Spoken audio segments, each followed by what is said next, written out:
Hello everyone, my name is Alina Trifan. I am a researcher at the University of Aveiro, Portugal, and I will be presenting our short paper, Understanding Depression from Psycholinguistic Patterns in Social Media Text.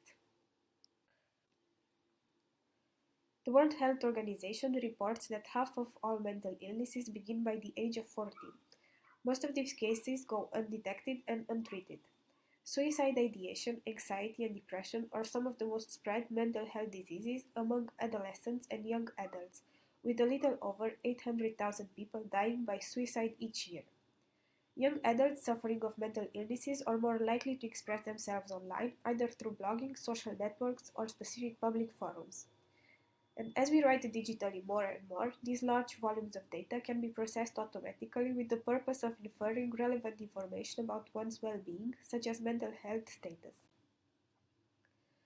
Prevention and early identification of mental health diseases by means that are complementary to traditional medical approaches could mitigate the undersupply of mental health facilities by advancing different types of counseling or support for the ones in need, and also by reducing the often seen perception of stigma associated to mental health screening.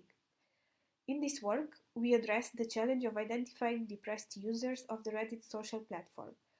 Our goal is to assess the extent up to which standard classifiers take into consideration psycholinguistic patterns, and if by specifically contemplating them in a classification pipeline we can obtain better results. The dataset that we used is the one proposed by Yates et al., publicly available based on a signed user agreement. The dataset consists of all Reddit users who made a post between January 2016 and October 2016, matching high-precision patterns of self-reported diagnosis. The depressed users were matched by control users who have never posted in a subreddit related to mental health and never used the term related to it. In the end, roughly more than 9,000 diagnosed users were matched by more than 107,000 control users. Our methodology in terms of pre-processing lowercase the posts and tokenize them after having removed all non-alphabetic characters. Stop words were also filtered out. The dataset was originally split into similar sized chunks of training, validation, and test samples, each of them containing roughly posts of 39,000 users. Because of the large size of each of these chunks, around 7 giga, we explored both incremental and online training with the following three classifiers: multinomial naive Bayes, linear support vector machine with stochastic gradient descent, and passive aggressive.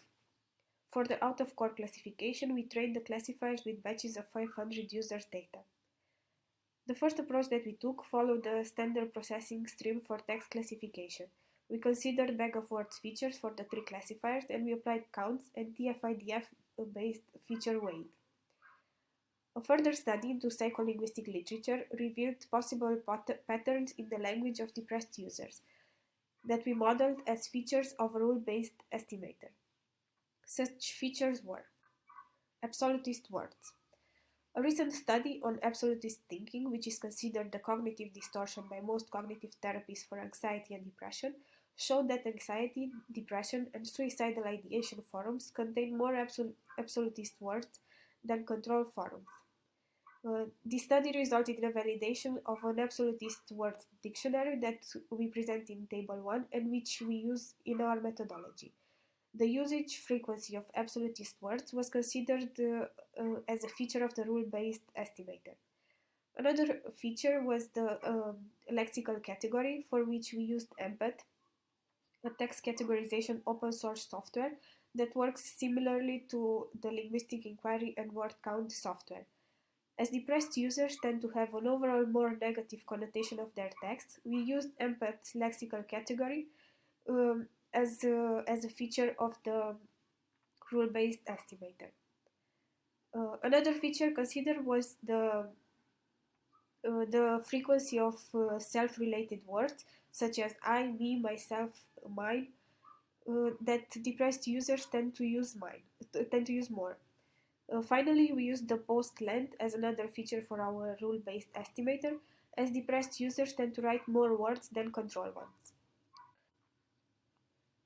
The statistical analysis of the training dataset revealed that on average, depressed users have around 800 mentions of absolutist words in their writings, while the average mentions for a control user are 2010.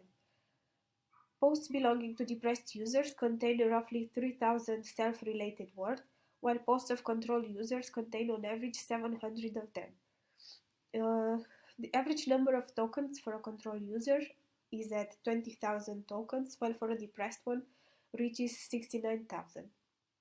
The categorization of the posts by means of empath has shown little impact on the final results, given that most posts expressed negative emotions. We present the most relevant research summarized in this table. Apart from assessing each model separately, we consider the feature union of equal weights for TF-IDF and the output of the rule-based estimator combined with the passive-aggressive classifier. We achieve the best results in terms of precision when using TF-IDF weighting with the passive-aggressive classifier. When taking into account the psycholinguistic features, we manage to improve the results in terms of recall while not losing too much precision. We have presented in this paper preliminary results on the use of handcrafted psycholinguistic features as possible improvements to standard classification approaches of depressed online personas. As future work, we are interested in extending these psycholinguistic features with others that can be further reviewed by clinical publications and understand the individual impact of each of these features in the final classification result. Finally, we can conclude that analysis of social media texts has the potential to provide methods for understanding a user's mental health status and for the early detection of possible related diseases. Thank you for your attention.